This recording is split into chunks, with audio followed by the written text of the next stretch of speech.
Shabbat Shalom. Bardaku et Yahweh. Bardaku et Yahweh Hamevarak. Barukata Yahweh Hamevarak le Elam Wayet. Barukata Yahweh le Heinu Melech Ha'alam. Asher Bekar Benumako Hamayim Wenatan Lanu HaTorah. Barukata Yahweh Notan HaTorah. Is to say, blessed be Yahweh. Blessed be Yahweh the Blessed One. Blessed are you, Yahweh the Blessed One, for all eternity. Blessed are you, Yahweh, our Elohim, King of the universe, who selected us from all the peoples and gave us your Torah. Blessed are you, Yahweh, giver of the Torah, to our Master, our King, our Deliverer, our Savior, our Healer, our Provider, our Sustainer, and our Elohim. Yahweh, we come to you thanking you for all things, thanking you for life, health, and strength, food, clothing, and shelter, knowledge, wisdom, and understanding. Thanking you mostly that you have taken us out of idolatry and showed us your truth. For you have opened up our eyes and opened up our ears, Master, that we may see your truth. We ask for forgiveness today of our sins.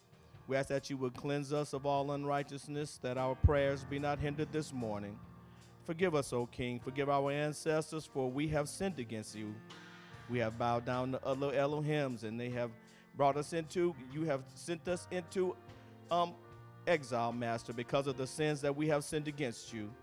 You say that you will turn your face away from us and see what shall be our end. You have emptied out your quiver of arrows on us, Master, and we have suffered because of our sins against thee and our crimes against thee, Master. We ask that you would forgive us, cleanse us, O King, and that you would shew and you will come back to us and open up your face to us again, that we may call out to you and that you may hear us whenever we call on you. For we are your eternal people, Yisrael. Master, we come out today on your set-apart day that you made, that you rested on this day, and say that you shall also rest, and that it shall be a sign between you and your people, Israel. So we are witnesses today, Master, that you are the King of the universe. We ask that you will continue to bless us. Have mercy upon us, O King. Have mercy upon us when we do stray and do not those things and think those things that would be against thy will. Oh, Master, we know that we cannot follow all the mitzvot in your Torah, Master, but we are daily trying to learn and walk in the ways that you have set forth for us to go. For lead us, as the song say, lead us and we shall follow. We thank you that you have kept our children this week, Master, that you have brought us home safely, that you have provided and covered them and sustained them and protected them, O King. Continue to have mercy upon us and go with us this week until we meet again in this place. This is our prayer.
happens when you come to congregation and you say hi to 10 people. You don't put your equipment on, so bear with me. As I mic up, and Brother Johan, he's so fantastic. Try to help a brother out. Appreciate you. Shabbat Shalom, everybody. For this is the day Yahweh has made. I shall rejoice and be glad in it. He is my Elohim. I give him glory and praise. For this is the day he has made, and without him I am absolutely nothing. I thank him for his grace and his mercy. I thank him for his protection from every hurt, harm, danger seen and unseen, every sickness, illness, virus, known and unknown. He is the great I am. He is our creator. He is the one and only true El, and I love him today.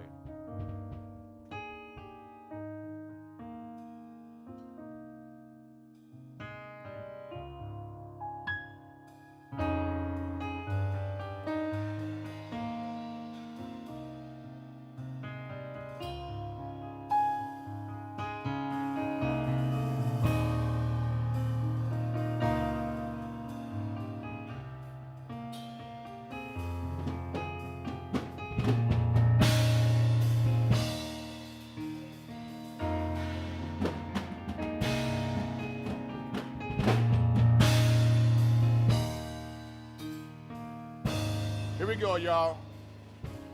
Elohim, I give you praise. Elohim,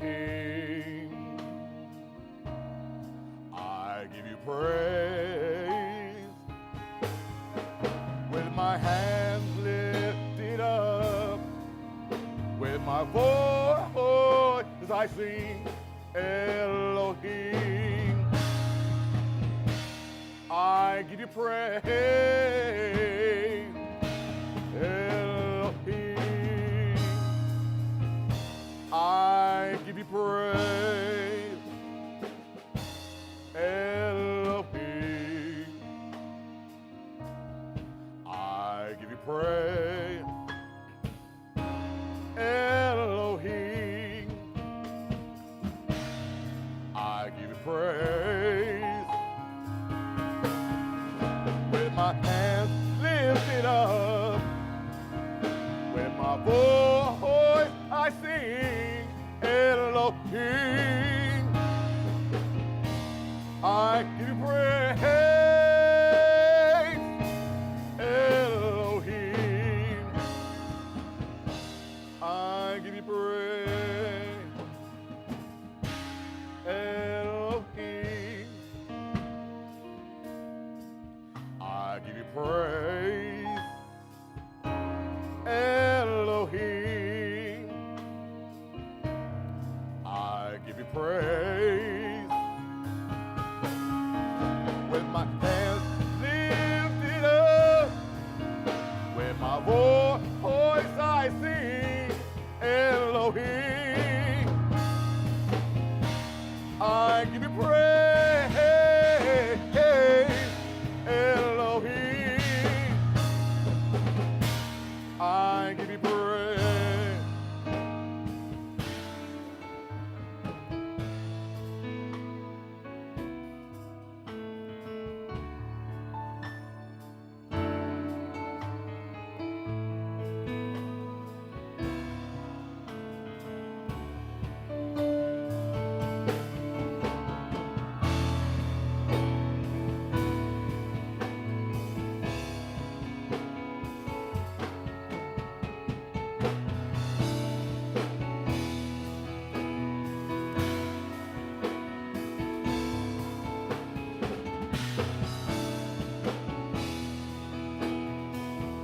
Come on. Oh, let your spirit fill my temple. Oh, you are worthy to be praised. Let my voice sound with triumph.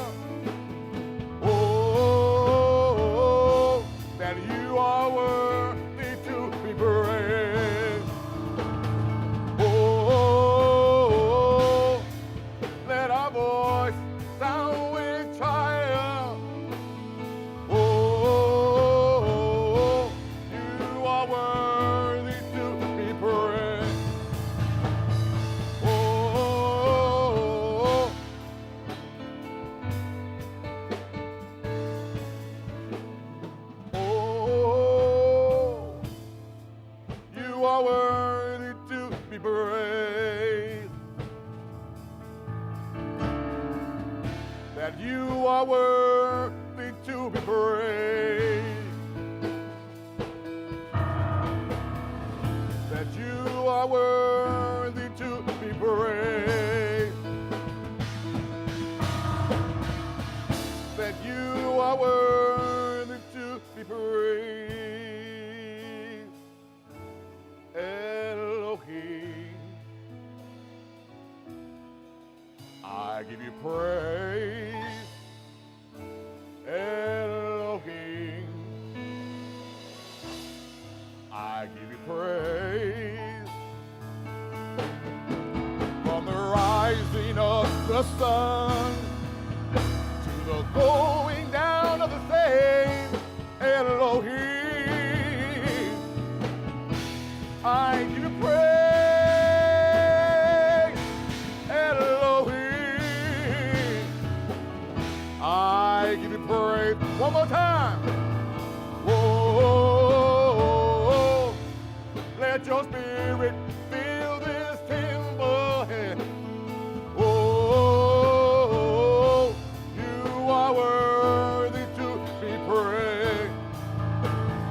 Oh, let our voices sound with triumph. Oh, that you are worthy to be praised. Yeah, yeah. Oh, let your spirit fill my temple.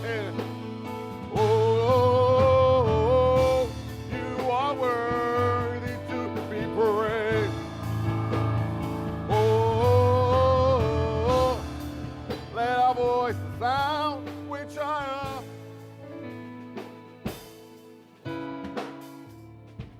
You are worthy to be praised. That you are worthy to be praised. That you are worthy to be praised. That you are worthy to be praised. That you are worthy to be praised. That you are worthy to be praised. That you are worthy to be praised.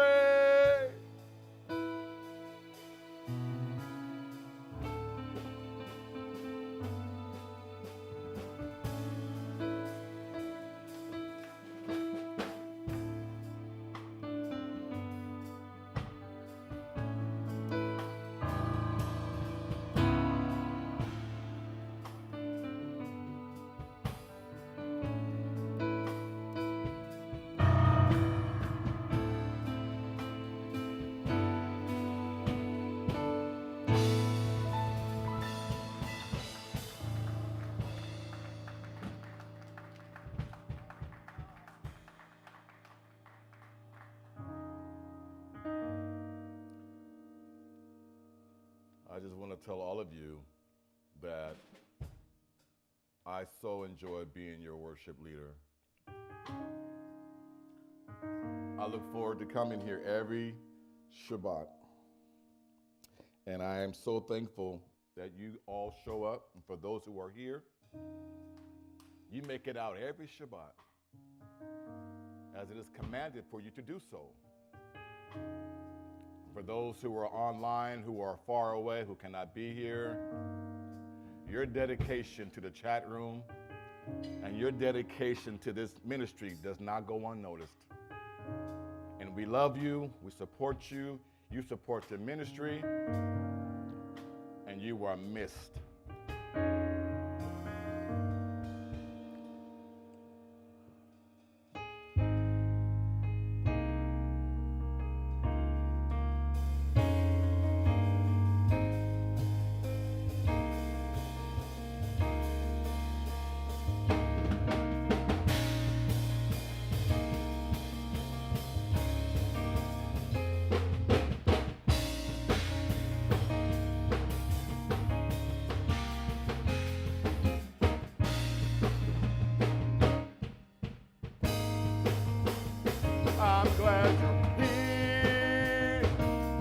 love your smile. It brings me joy to know you're here. For the Father made it possible to gather on this day. We are family. We are family. Yeah, we are family. And I'm glad you're here. I'm glad you're here. I love your smile. It brings me joy to know you're here. For the Father made it possible to gather on this day. We are family. We are family. Yeah, we are family. And I'm glad you're here.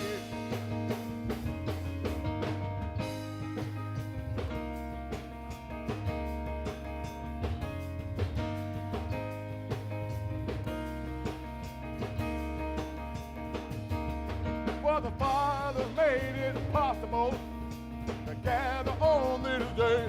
We are family. We are family. Yeah, we are family. And I'm glad you're here. Lift up your head, Yahweh people. Lift up your head and give him praise. Yeah. Lift up your head, Yahweh people. Lift up your head and give him praise. Here we go, here we go. Come on.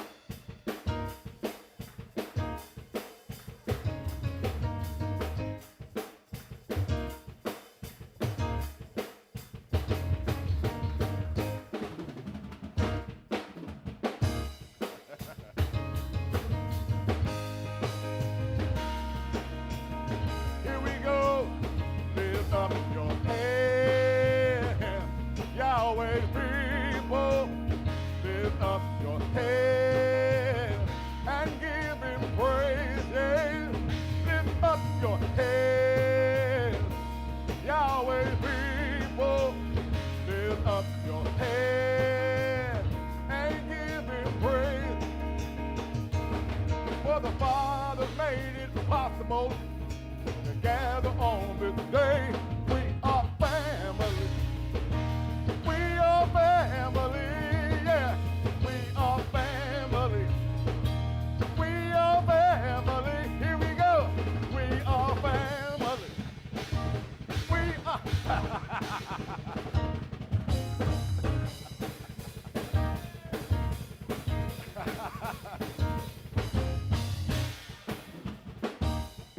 Here we, last time we say we are family, and I'm glad you're here. I'm gonna cut you some slack, brother. We good. I forgot he got to teach. I'm gonna cut in some slack.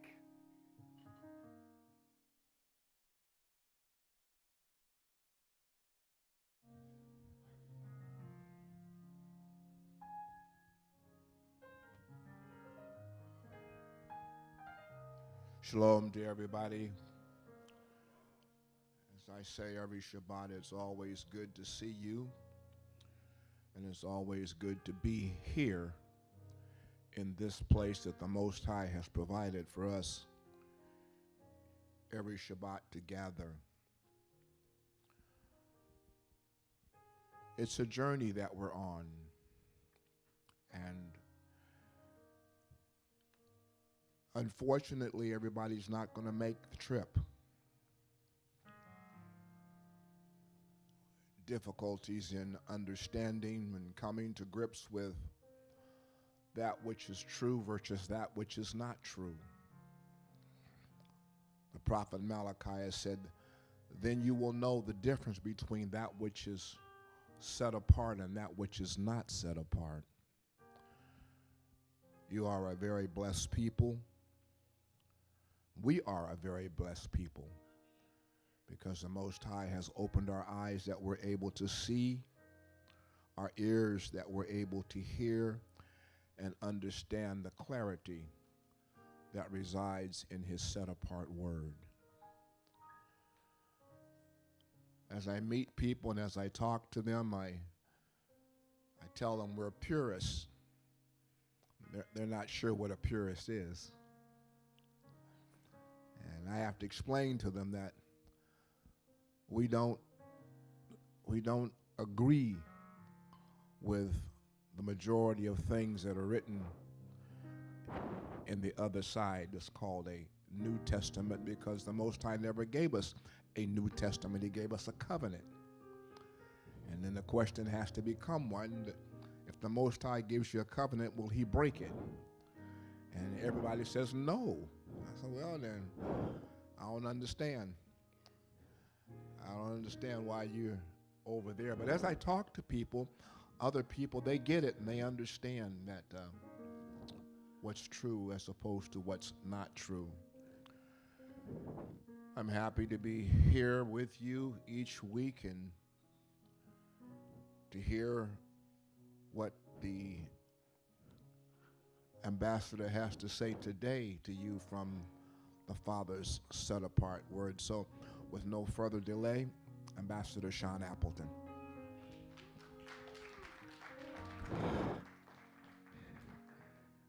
I am all smiles.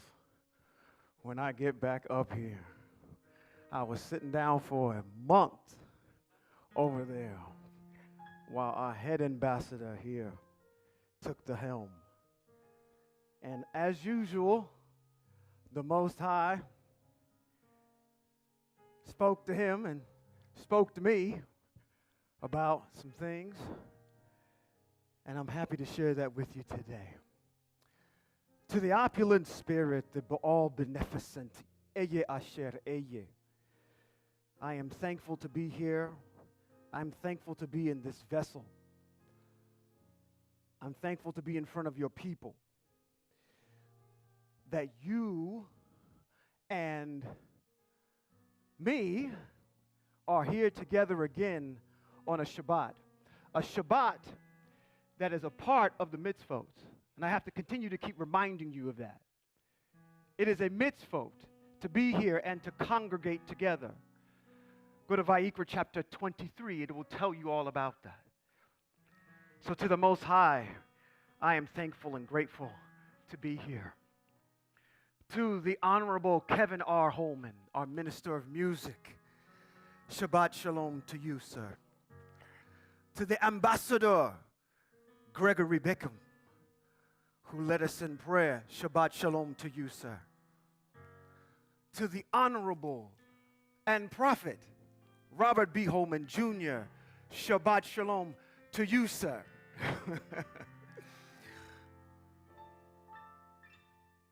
I would be remiss to start out the way I usually start out, acknowledging those that are here, and also acknowledging those that are viewing by way of the stream. I think we actually have FTF Atlanta joining us every single week. They show up without fail. But for all of you that are joining by way of the stream, Shabbat Shalom to you. Now, y'all had a whole entire month. You know that your rabbi doesn't get up here and do the same things that we do. We have two different styles, okay? So you had a whole entire month to rest those vocal cords.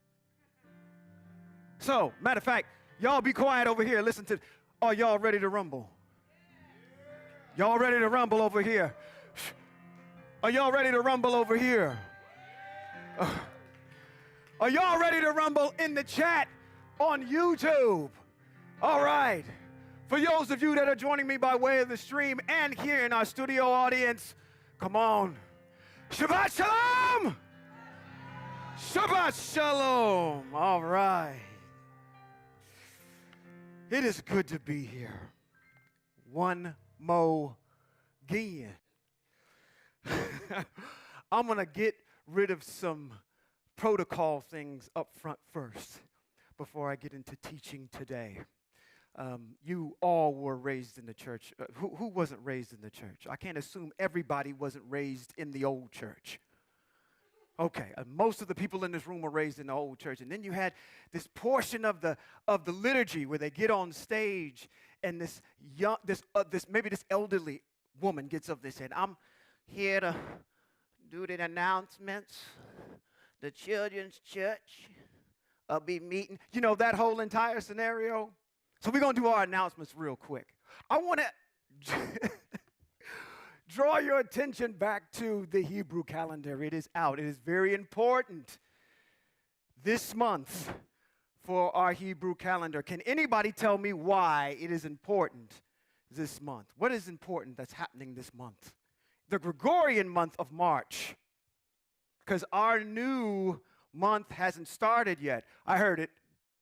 Pesach, what's the other one? Pesach is the prelude. Pesach is, think of Pesach like this, is that there's a opener, and then there's a headliner.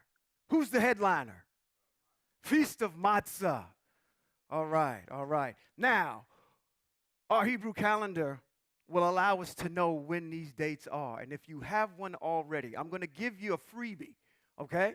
In our Hebrew calendar, on the 29th of March, we'll earmark Pesach. It starts in the evening. On the 15th of the month, which is in text, it says you to start the Feast of Matzah the day after, on the 15th day of the first month. That happens to be the 30th of March. So the last 2 days in this month are going to be a festival day. It's going to be a high holy day. And you're going to get blessed that day. I'm not going to say nothing else other than that, but just be looking out for that day when it comes up, okay? There are mitzvot that are germane to those 2 days that you need to start reading up on. We will probably do a podcast on them. We will probably talk about them sometime prior coming up. But here is the thing. Hebrews, I'm mandating you and challenging you that you go read up on Pesach. Read up on the Feast of Matzah. It is your due diligence as a Hebrew to understand what these mitzvot are. You cannot depend on your leaders to tell you all of the time. Okay? That's how we got trapped in the Christian church, because we relied on people who stood on stage who knew a half-truth to tell us a whole lie. Okay? The diligence is upon you. Not your leaders, which they do have some responsibility, but it all starts with you first, Hebrew Israel. Read up on those 2 mitzvot, okay? Now, there is a dear sister that's in here who loves one of the favorite colors of the Most High. She wears purple a lot. She did something, Sister Cheryl, and paid for 2 of these calendars for someone who may be in need of one, okay? Afterwards, today, I'm going to hand them out to 2 people, okay? So, thank you, Sister Cheryl. I just wanted to acknowledge you and thank you for that, and make sure that everyone, matter of fact, yeah, give her a hand. Round of applause for that. Okay. I am going to continue our soap opera. Where's she at? I'm looking dead at you. The soap opera between Melech Shaul and the soon-to-be King David. Okay? That can be found in chapter, or at least where we're going to attempt to be today, is in chapter number 29 and 30 of the book of 1 Shemuel. Okay? Or you might know it as Samuel. Not Kevin Samuel, but Samuel.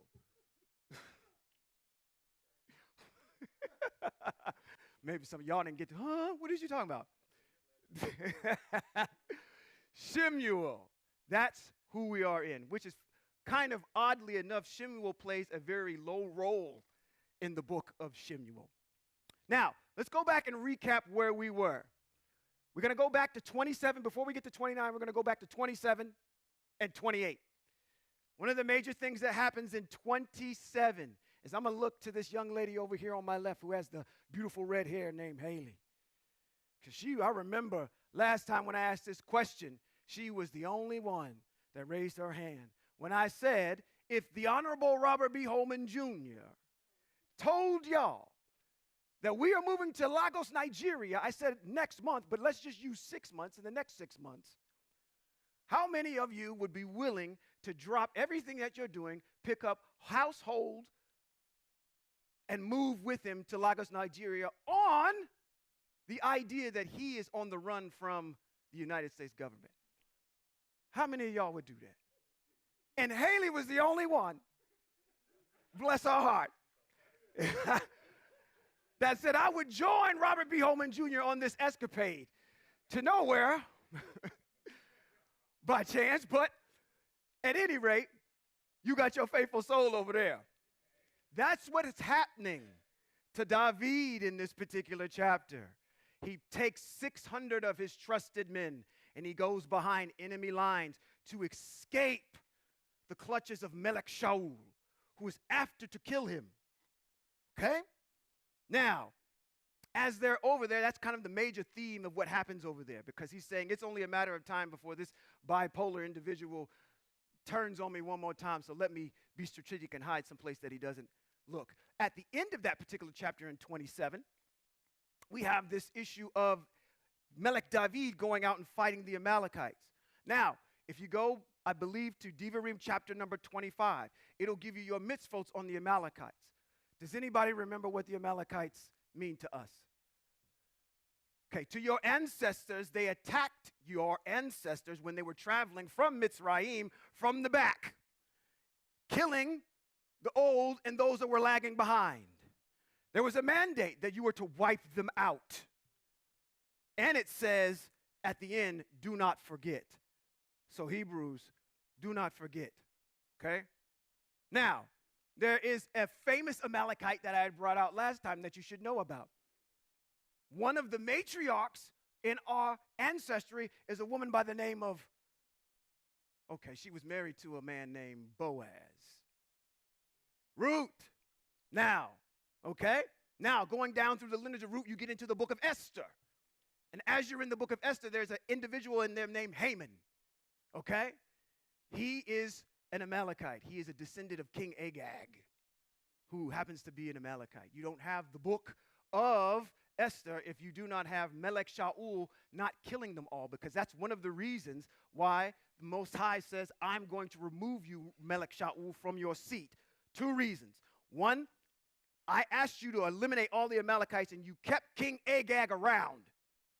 And one of his descendants gets all the way down in here and matriculates into the book of Esther. Okay? The other issue is when we bring into chapter number 28 in Shemuel, where it talks about David joining this army, which is a Philistine army. He is now posed with this issue because at the beginning of 28, there's an individual that dies at the beginning.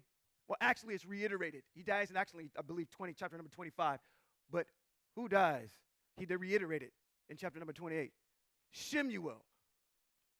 So why is Shemuel coming back up again? Because now that Melech Shaul does not have David anymore, he doesn't have Shemuel anymore. He's now turning, because now it says the text, the Most High is not answering him in visions or dreams or through the prophets. So what does this dude do? He goes and sees Miss Chloe. How many of y'all, I said that last time, how many of y'all are familiar with Miss Chloe? Let me tell you something. She's the one that gets on with the tarot cards and tries to tell you your future. If you just dial into 1-800-249-916-916. That's too many numbers if you follow me. Okay? He goes see a soothsayer. And she is very good at what she does, because at this particular time, Melech Shaul is expelling all of the sorcerers out of the land of Israel. Now, she's one of the last ones. He's going to her in disguise. And as he's saying to her, I need you to bring someone up from the dead. And she says, who should I bring up? And first of all, I'm very cautious because I'm not supposed to be doing this. And She goes along with it. He says, I want to bring up Shemuel from the dead. Now, in this particular text, you're kind of asking yourself the question, why in the world would the Most High allow Shemuel's spirit to be risen up from the dead by a sorcerer? That doesn't match, because in our mitzvot, it tells us that we are not to have a sorcerer in our midst. Okay? So how is this actually being allowed? And this is what I'm saying. This woman is a very good professional charlatan. You've never been in the midst of someone who's misrepresented who they were or try to misrepresent a situation? She's a professional at what she does. She's not conjuring up anything. It said at the beginning, all of Israel in chapter number 28 knew that Shemuel had died. She knew who he was. So when she's conjuring him up, she's going ahead and saying all the things that Shemuel would say. We already know that Melech Shalu is getting ready to lose the kingdom, so all she's doing is reiterating what already he knows. But she's still at the end is strategic, but she says, you know what? I could be dead at any moment. Because of this bad news, I'm faking and giving to Melech Shaul. So what does she tell him? You'll be dead tomorrow. So that puts him in a fit. He doesn't know what to do at that particular point. So to the point where matter of fact, let me ask this question of all of y'all. Have you ever been so upset that you can't eat? Literally, you cannot eat anything because you're so distraught. Many of you may have that experiential knowledge. Some of you don't. But that's the point at which Melech Shaul got. He got to the point where he couldn't even eat. And so what she does is she goes and prepares a kid, fatted calf, and prepares it for him. Now, if you know anything about this, you know that this is going to take a while. Now, as I'm going back over preparing for today, I said, I have to start drawing out more mitzvot as they come up. Okay? Now, I'm going to take a sidebar real quick, because she goes ahead and she prepares him some meat. And as I'm reviewing this, I'm thinking, oh, meat. What mitzvot can I draw out about that? And I'm going to ask a question to everybody, okay? We're going to start talking about food here for a second, all right? What are the mitzvot on eating meat?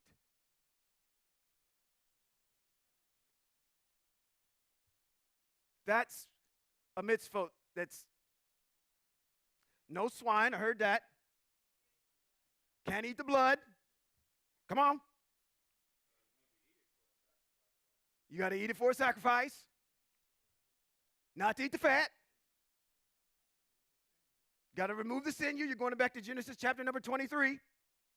What'd you say? Oh, she pointed to you like, yeah, get to talk to him. You can't eat any roadkill. Right. What else? You're missing one. Come on, that's the one right there. There's another one after that. It has to have a what? Chew its cud and have a split hoof. Okay? Come on, what else? Talk about meat. Pescatarians. Remember that word. Fins and scales. Come on. Look at you. I'm loving this. You guys are rattling these mitzvos off. No reptiles. None of that. Okay? Let's talk about something here with this particular situation here. There's one that I want to draw your attention to. Is that when, and this is the one that kind of gets missed while we're in exile. And I want to do a little dissertation on meat real quick. One that we miss as we are in exile is this one about having the meat prepared a certain way. Meaning, when that animal is killed, it has to be killed a certain way. And in text, I'm going to read to you how it should be done. And then I'm going to read to you how they do it in Judaism and how they do it in Islam. Okay? All of the places that you can go and find these issues on meat can be found in these particular chapters and verses. Vayikra chapter number 7. Vayikra chapter number 11. Devarim chapter number 14. Vayikra chapter number 17. Bereshit chapter number 32 that talks about the sinew. And these will cover an area of not eating the fat. Animals that can be eaten. no roadkill, not eating blood of any animal, and the sinew nerve of Yaakov's socket. Why that shouldn't be eaten. I want to go to Vayikra chapter number 17, verse 13, so you can read it and hear it and see it for yourself. Vayikra chapter number 17, that's Leviticus, if you're unfamiliar. Vayikra 17 and 13 reads, when someone of the community of Israel, one of the foreigners or one of the foreigners living with you, hunts and catches game, whether animal or bird, that may be eaten. Stop. That means right there, in this mitzvot, there's another mitzvot that's nested in it. Because you'd have to know what is permissible to eat in order to understand this mitzvot. It says, he is to pour out its blood and cover it with earth. Did you guys know that? It's part of the preparation of that animal. It is supposed to be poured out. This blood's supposed to be poured out and covered with earth. I want to go back because I see frowns happening on people's heads. Okay? No. I'm going to read this slowly. When someone from the community of Israel or one of the foreigners living with you, where? In the land. So, this would be a mitzvah that is germane to when we're back home. Okay?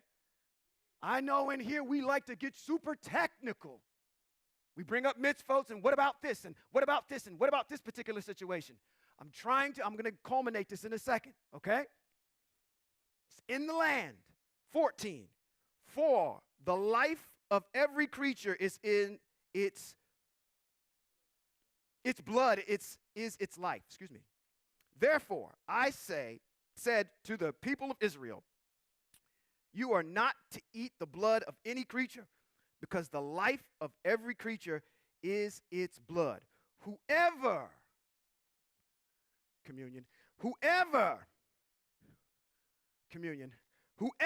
eats it will be cut off. Is that clear? It's clear. I'm going to read to you because, you know what, I got to take a page out of this brother Trey Beverly. He did something with this thing about circumcision and what the Ashkenazians do at circumcision. I'm going to take a page out of his book. I'm going to show you what the Judaism side of this is. And I want to let you understand, listen, we're going to read this mitzvah one more time, just briefly. And then I want you to evaluate whether or not the rest of these folks, because I want to let you also understand something too. Let's kick some facts for a second. The Masoretic Hebrew way of life, not religion, is the oldest and most respected out of all of them. You do not have Christianity unless you have Hebrews. You do not have Judaism unless you have Hebrews. You do not have Islam unless you have Hebrews. All of those major religions are offshoots of your lifestyle. Okay?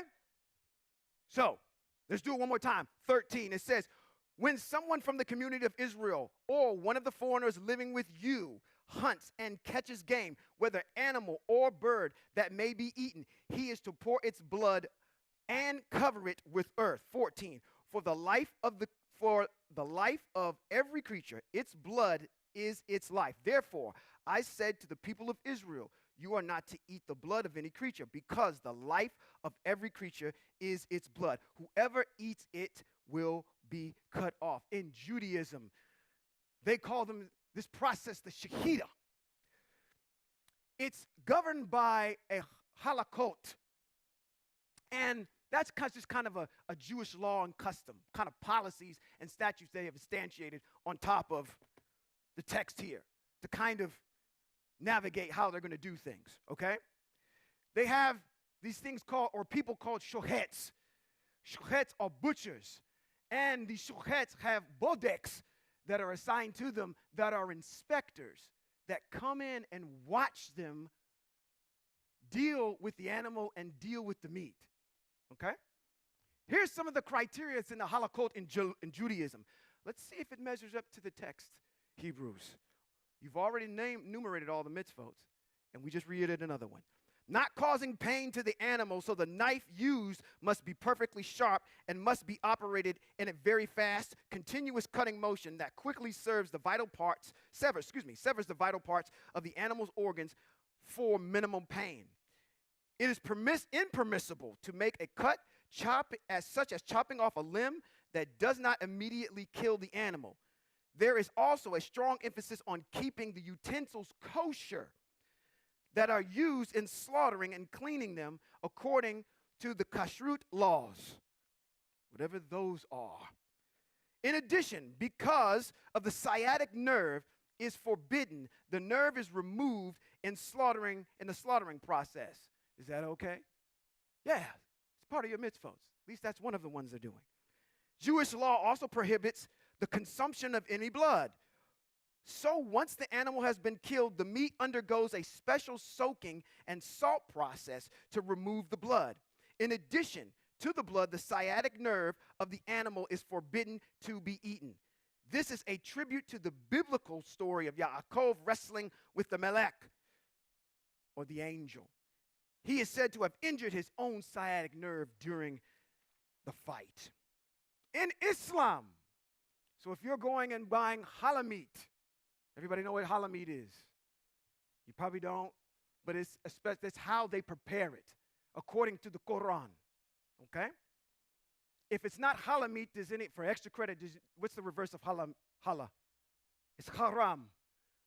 Halal actually means, matter of fact, actually, halal meat actually means, I think, pure. And haram means impure or unclean. In Islam, the way the animal is slaughtered makes the meat halal. The meat has been slaughtered in the name of Allah, according to the Islamic dietary law, known as zidbiha. It includes poultry, beef, lamb, goat, and more. In addition to halal meats, seafood of all types is generally considered halal. That can't be for us. Not all seafood is good food. Okay? It is essential to know that all pigs and pork products are considered haram, which are unclean, as any meat from animals that was not slaughtered by the process of dibicha. The halal animal must not be sick or suffering at the time of the slaughter. The beast must not have been fed any non-halal products, meaning it can't have any alcohol or any pork in its diet. The animal must not see a blade before the slaughter. The animal's spinal cord should not be injured during the slaughter. The beast should not witness any other animals slaughtered. Only Allah's name should be mentioned while killing animals. After they have slaughtered the creature, the meat is prepared according to the law. This is usually including washing the carcass and removing its blood. Okay? Just backstory for the backdrop of what I want to talk about. Because a lot of times we get into this issue over here about people putting our fingers in your plate. I want to make a distinction right now about our diet. The Most High didn't call you to be a pescatarian. He didn't call you to be a vegan. He didn't call you to be a vegetarian. He didn't call you to be all these things that the world will put a title on. He called you to be a Hebrew that observes the mitzvot of the dietary laws that we have. That's what you are. When someone asks you, and you have to somewhat define yourself, oh, I'm a vegan. No, you're not. You are a Hebrew that observes the dietary laws of the Most High, which gives us a range of things that we can partake in. That's why when we pray over our food, we tell the Most High, you have designed these mitzvot for us to examine what we eat. And by way of that, we're asking for purification in what we eat. You pray the mitzvot back to the Most High. Okay? I don't want you to get hung up on this food thing. Examine your food by the way of the mitzvot, and you'll never go wrong. Amen? Amen. All right. With that, that'll lead me right into chapter number 29. Okay. Chapter number 29 of 1 Shemuel reads as such. The Philistine gathered all the army together at Aphek, while Israel's army pitched camp by the spring in Israel. I had to stop at that word Israel because there's a person that reminds me of this place, Israel, that David's associated with. Who could that be? One of his, okay, so let me say it again. David has a recent acquisition to his family that's from this place, Israel. Who is that? If Abigail is from Carmel, then who's his other wife? Ahinoam is from Israel. Okay? And I got to thinking about this word. Oh boy. Not even before I even go there. We talked about two of David's wives. How many wives does David actually have? Technically, how many wives does he have? Come on, you in the chat room, y'all know. How many wives does David technically have? 3. Which one am I missing? Okay. Come on. If this is a part of this whole thing, I'm surprised you didn't answer this in the back. Okay. Bring him. Come on. That tall giant dude, okay? I'm going to fight him? Good. I'm going to go down there. I'm going to kick his butt real quick. Pop. Hit him in the head with a sling. He falls down. Okay? As a part of his reward from Melech Shaul, he says what? I'm going to make you rich, and I'm going to give you my daughter. Her name is Michal. Okay? What he does at that particular point, somewhere along the line here, is he gives Michal to somebody else. Matter of fact, they were married. And then as David and Melech Shaul get on a different accords, he gives his daughter to somebody else. That is breaking a mitzvot because why? In order for a Hebrew woman to be divorced, she has to have a get. Okay? And David never did that. So by way of Hebrew mitzvot, when she was given away, who should have died? Because in Vayikra chapter 20, it talks about if a man is married to a woman and adultery is committed. Okay, now, both of them got to die. And I thought about that word adultery. And automatically, I don't know why, in my I don't know what, my spirit, I thought about Jesus Krishna. Now, I could go there if you want me to. You want me to go there? Okay, we got to get on the same page. Let's go get him. I got to ask a question before I do this, though. Fathers, mothers, you have children. Most of you or all of you have been in relationships. Have you ever asked the question of someone else you're in a relationship with or your children a question you already knew the answer to? And you were just going to see if they were going to lie to your face? Come on. Nobody in here has had that experience except for me. I'm asking you a question because I already know what the answer is. And I want to see if you're going to lie to me.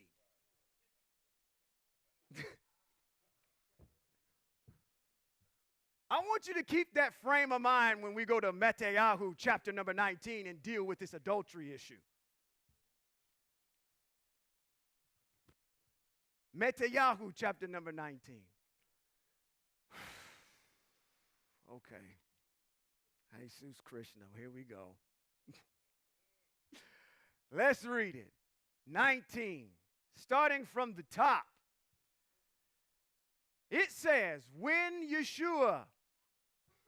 Now, wait a minute. Let me set this up, okay? Let me set it up. We're going to read this all the way through. And then we're going to go back and we're going to read a mitzvot. And then we're going to read it again, like pure Hebrews. But I'm pretty sure y'all going to freak out as soon as y'all hear some of this stuff that's in here because y'all already know what's going on over here.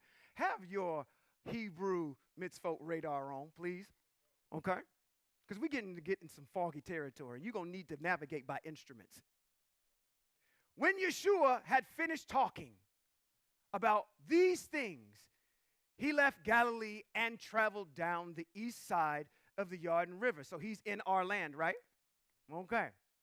Until he passed the border of Yehuda, a tribe upon which you're not from. Anyway,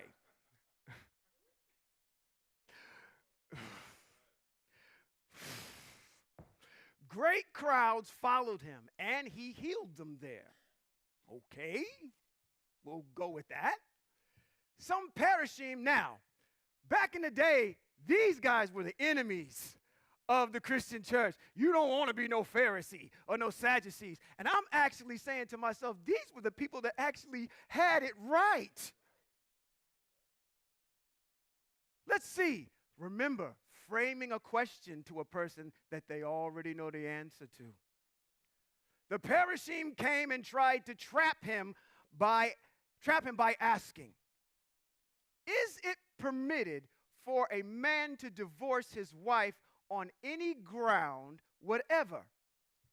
He replied, haven't you read that at the beginning the Creator made them male and female? And that he said, wait a minute, if this would have been a great, I said I was going to read this all the way through, sorry. Okay. Come on, I got to give it to you. It's right there. What this should read is, he replied, haven't you read in the beginning that I made them? But he never says that. This would have been a perfect place for you to tell people who you are. And here we're botching it up. Oh, come on. Oh, here we go. Haven't you read that at the beginning the Creator made them male and female? And that he said, for this reason a man should leave his father and mother and be united with his wife. The two are to become one flesh. Thus, they are no longer two, but one. So then, no one should split apart what I know what Yah or Eye Asher Eye has joined together. He never says him. If you're God, then why are you not claiming your rightful position? They said to him, then why did Moshe give the commandment that a man should hand his wife a get and divorce her? He answered, Moshe allowed to divorce your wives because I got a problem with that already. Moshe allowed you to divorce your wives because your hearts are so hardened. But this is not how it was at the beginning. Now, what I say to you. Now he interjects himself. So he knows what he's doing. Okay? Now I'm going to take ownership.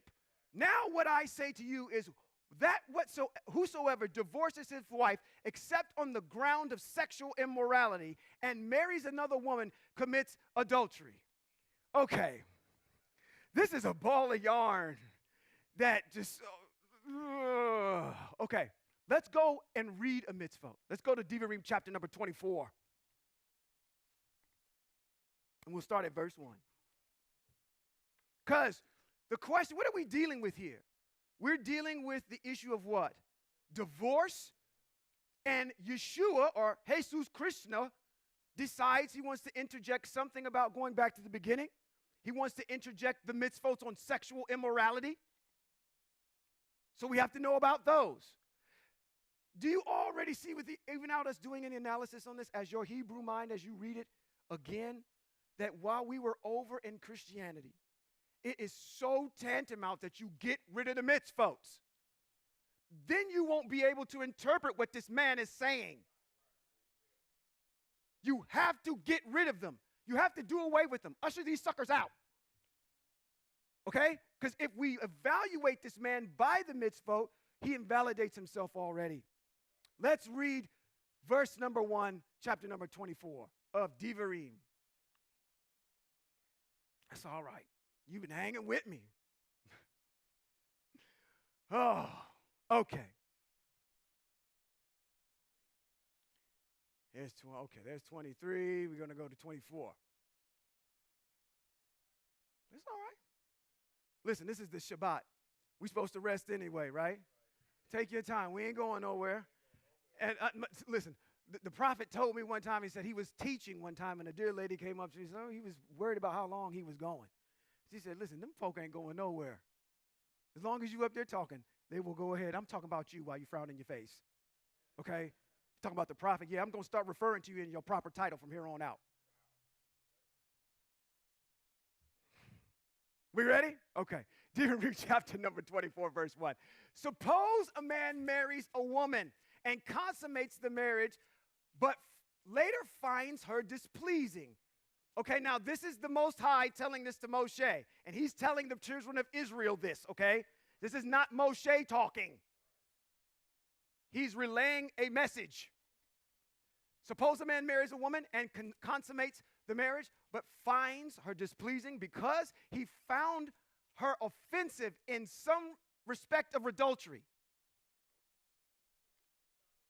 No. That's not what Jesus just said. Jesus said it was because no other reason but other than adultery. So it says, the text here says, because he has found her offensive in some respect in regards to adultery. Oh, okay. So what this is saying is that he's found something in her displeasing, period. Writes her a divorce document, gives it to her, and sends her away from his house. She leaves his house and goes and becomes another man's wife. But the second husband dislikes her and writes her a get, gives it to her and sends her away from his house. Or the second husband whom she married dies. In such case, her first husband who sent her away may not take her again as a wife because she is now defiled. That is what the text reads. And when you're reading Metayahu, chapter number 19, that is what your ancestors are referring to. So they ask Jesus Krishna, hey, let me ask you a simple question. Why? Because that's what Hebrews should do.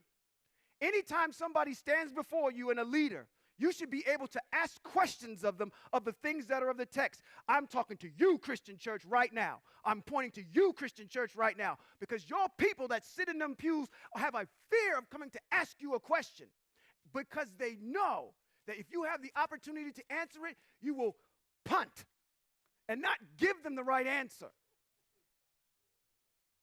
Why? We got something to uphold. My reputation I got to uphold. I can't have this big edifice downtown Sacramento or wherever else, Roseville, and people are coming to you asking you questions that are germane to text, and you turn a blind eye to it to hold up status quo and to uphold your reputation. That means that you don't value the word of the Most High, and you'll tell the people anything in order to keep them lights on. I challenge you to start teaching text, because it ain't going nowhere, but you are. Okay?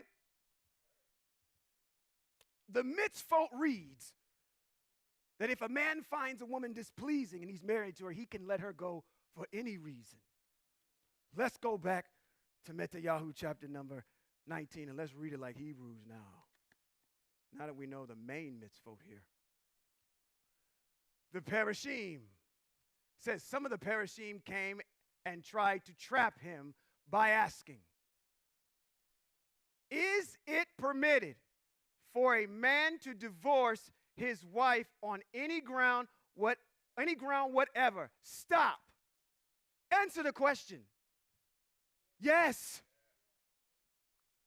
So, Jesus Krishna answers it like a person that you already know the answer to, and they already messed up, and they start backpedaling. Well, you see, where were you last night? Well, you see, I went to Rancho Cordova, and then I drove all the way out to Folsom, and but wait a minute. No, you're lying. Because you're backpedaling. I asked you a yes or no question. So now you got to cover up for yourself. Okay? That ain't the right answer. Okay? This is what's up. The answer here is yes. But look at how he answers it, because he don't know. And if I was the parashim, I would have did the same thing they're getting ready to do here in a second. It said, he replied, "Haven't you read that at the beginning the Creator made them male and female?" What does that got to do with the question that I just asked you? It has no bearing on anything at all.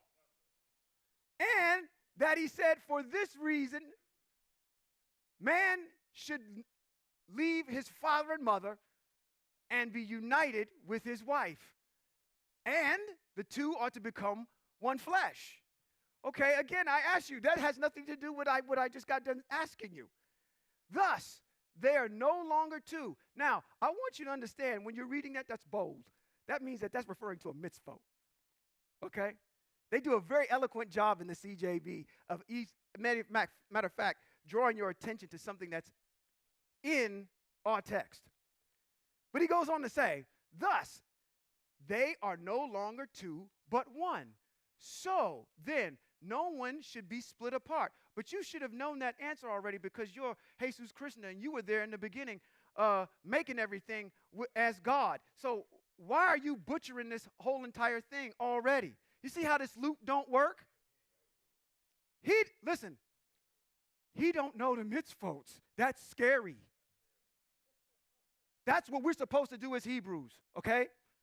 Again, anybody standing on this stage, you need to be looking at them from the standpoint of the mitzvot. Are they preaching or teaching mitzvot? So don't be afraid to challenge your leaders. Don't be afraid to do it. If I'm up here and I say something that's out of bounds, that's not in line with the mitzvot, I've had several people come up to me and ask me questions about what I've said, and I've had to make clarifications, okay? Do not be afraid to challenge your leaders, and that's what's going to happen tomorrow. They won't be able to do it. Because this is what they're going to have. Oh, I'm going to get sat down. They're going to sit me in the back. I can't be on the usher board no more. You think you're going to lose some title that has nothing to do with nothing. Matter of fact, they don't have it really, to be honest with you, the only reason that pastor is up there is because they got probably voted in by a board that you were probably on. So, since you want to hold up bylaws and all that stuff, thus they are to no longer be two, but one, so then no one should split apart what Yah has joined together. They said to him, now these are your Hebrew brothers. They said to him, then why did Moshe, which is, if you're Yah, you told this to Moshe, and Moshe told it to us. So now why are you reneging now? You see that? You're supposed to be God. And you told this to your servant who told us this. So I'm challenging you, God, on why did you say that? Then why, God, did you give, or whatever you want to call it, then why did Moshe give the commandment? There again, that's somebody messing with this. Moshe, yes, handed it to you, but that's not Moshe that's talking. That's Eye that's talking, not Moshe. Moshe just delivered it. Give the commandment that a man should hand his wife a get. Devarim chapter number 24. They'll never take you there. He answered. Now, let's listen to his answer. He's answered and he said, Moshe allowed you to divorce your wives. No, you allowed us to. Because you're the one that gave the mitzvot. You're passing the buck. This is like wow. I'm standing here as a, I'm not even one of these individuals that's really well versed in the mitzvot. And I'm like, my goodness. He answered, Moshe allowed you to divorce your wives because your hearts are so hard and lie. Where is that in the text? Where is that in the text? Can someone please, if y'all out there, I know y'all on your computers out there on the video scope. For those y'all in the chat room, somebody go please look that up for me. Where in the text, in our Hebrew text, and I mean expand it all. Go to the apocryphal books if you need to, where it actually says that Moshe allowed you to divorce your wives because your hearts are so hardened.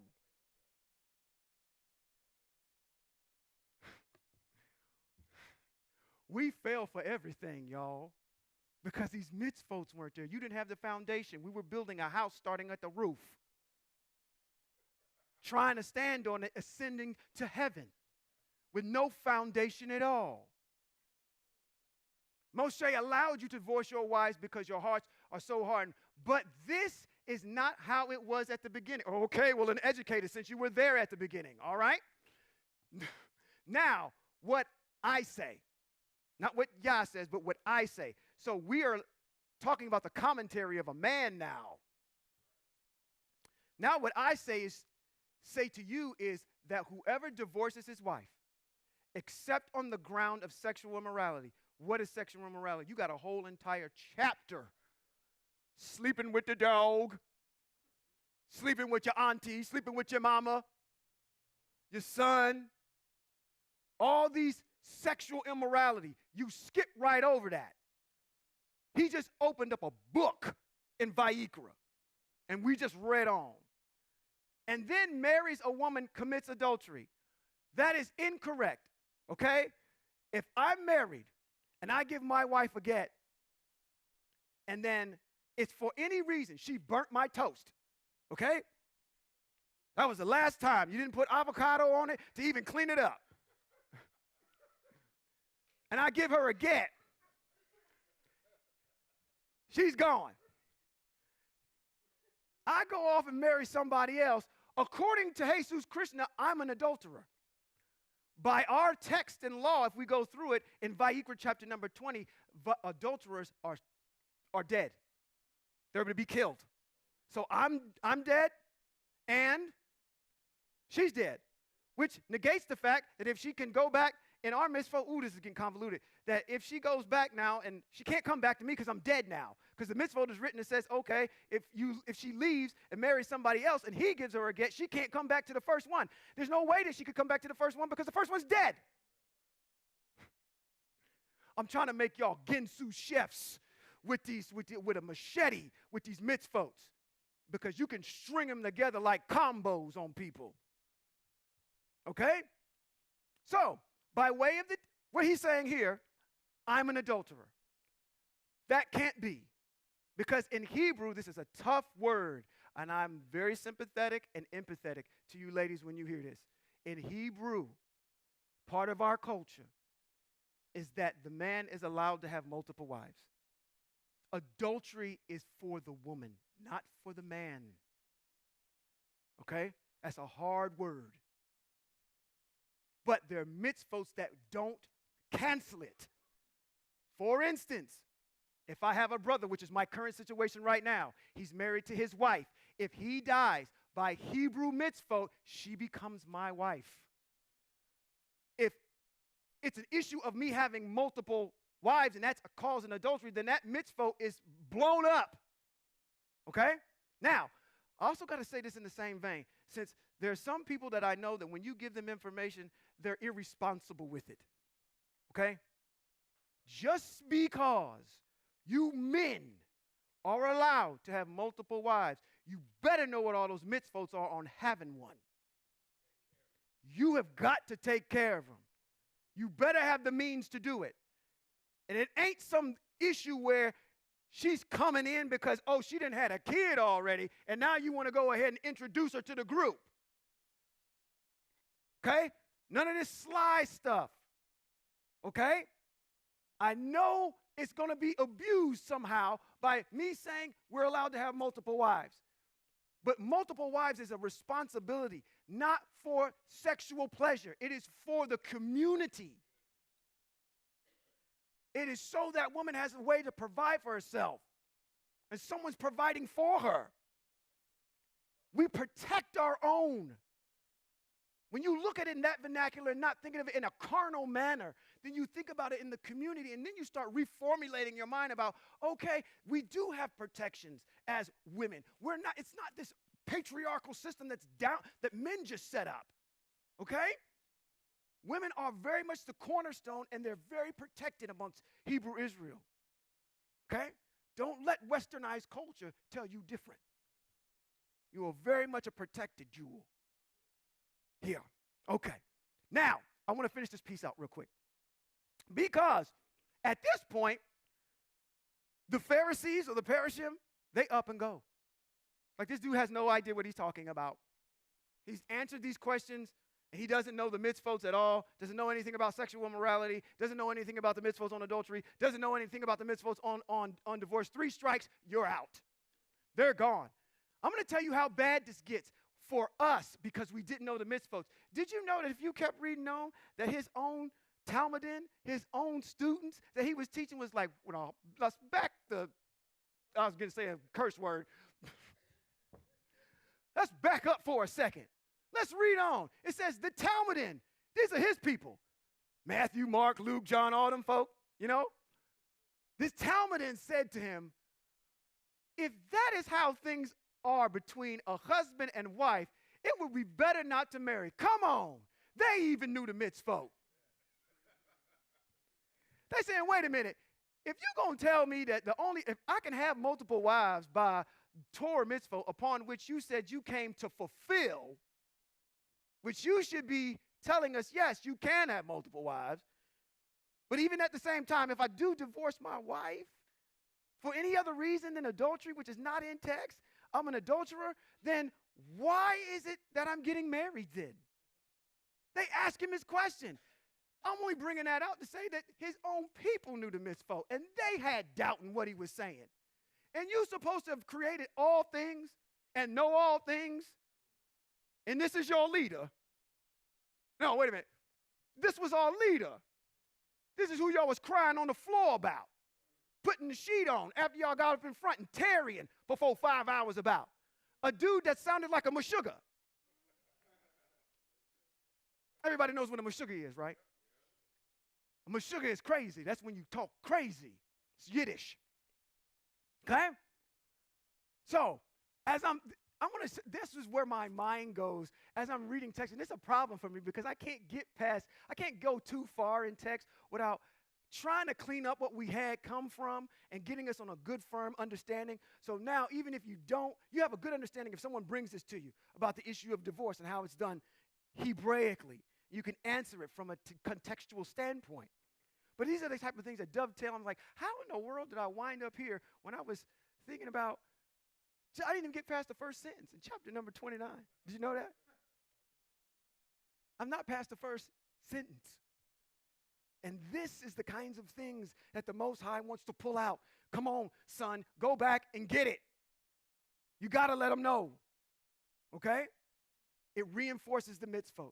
It makes you stronger. Okay? I'm going to read the rest of 29 because 29 goes really, really quick.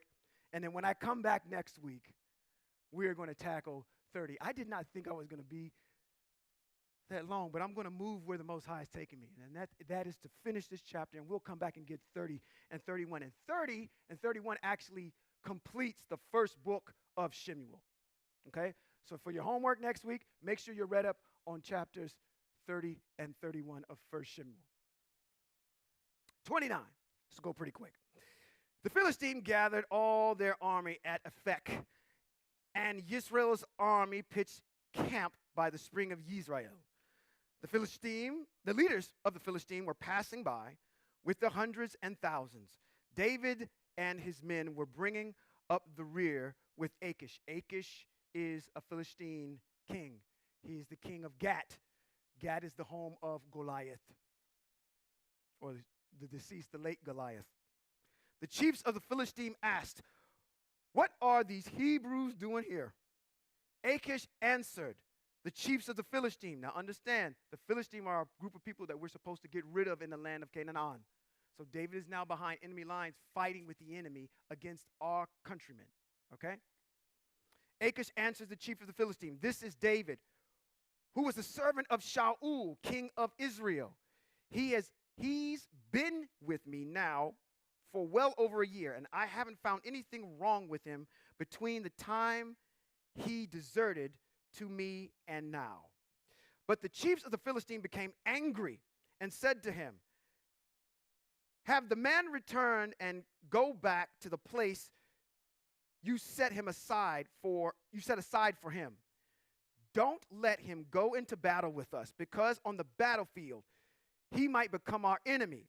What better way there be for him to get reconciled with his Lord than by cutting off the heads of all men?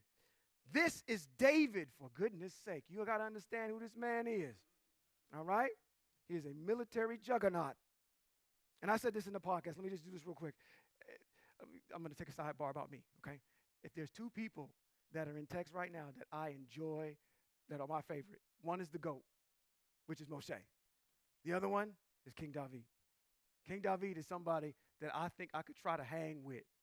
King David, not only, remember, he's got this ruddy hair. Come on, ladies. I want you to envision in your mind the coldest looking man that you ever seen in your life. And he ain't on stage.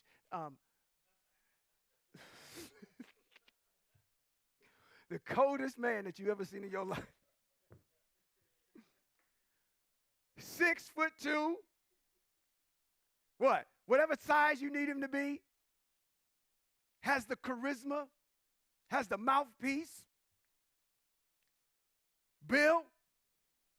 All of the attributes. He's smart and commands an army. He commands a kingdom. And not only that, the Most High has anointed him. He is, to me, the equivalent of Yehudit. That captivating. Yehudit is one of these individuals that we studied. That she is just in a league of her own. And it's a shame that we don't spend more time on those matriarchs in our text. But that's David. And he's a musician and can play his tail off. There's nothing about this man that turns you off. Okay? Now, he says, and he's a strategic leader. So that is why they're replying. This is David, though. Do you realize who you have with us? He does have the potential to wipe us out from within. They used to dance and sing about him. Shaul has killed his thousands, but David his tens of thousands. So Achish summoned David and said to him, "As Asher lives, you have been upright." Even the nations knew he was upright. "And I myself would be more than pleased to have you go on a campaign with me, because I haven't found anything wrong with you between the day you arrived and now. However, the chiefs don't trust you. Therefore, now go on back and go in peace, so as not to do what appears bad to the chiefs of the Philistine." 8. David said to Achish, "But what have I done? What have you found in your servant and during the time I've been with you that disqualifies me from going and fighting against the enemies of my Lord the king?" Achish answered David, "I know that you are as good from my point of view as an angel of El. Nevertheless, the chiefs of the Philistines have said, he is not to go up with us to the battlefield. So get up early in the morning with your servants of your Lord who came with you, and as soon as you are up and it gets light, leave." 11. David got up early in the morning, he and his men, to leave and to go back into the land of the Philistine, while the Philistine continued up to Israel. When David returns, And chapter number 30, he is going to find something that is going to devastate him when he returns back to the land of the Philistine. We will cover those 2 chapters next week on the Shabbat. All right? Hopefully, you got something today. That is the aim. Did we talk about the mitzvot? Did we teach the mitzvot? Did we apply the mitzvot correctly? As much as possible. That is the aim, that we get them in our spirits so we're able to teach them to the next generation that comes behind us. I want to bless you. Yivarekaka Yahweh ve'yishmareka. Yair Yahweh panav eleka v'chuneka yisa Yahweh panav eleka v'yasam laka shalom. Which simply means in English, may Yahweh bless you and keep you. May Yahweh make his face to shine on you and show you his favor. May Yahweh lift up his face towards all of you and give you shalom. Till next time, thank you.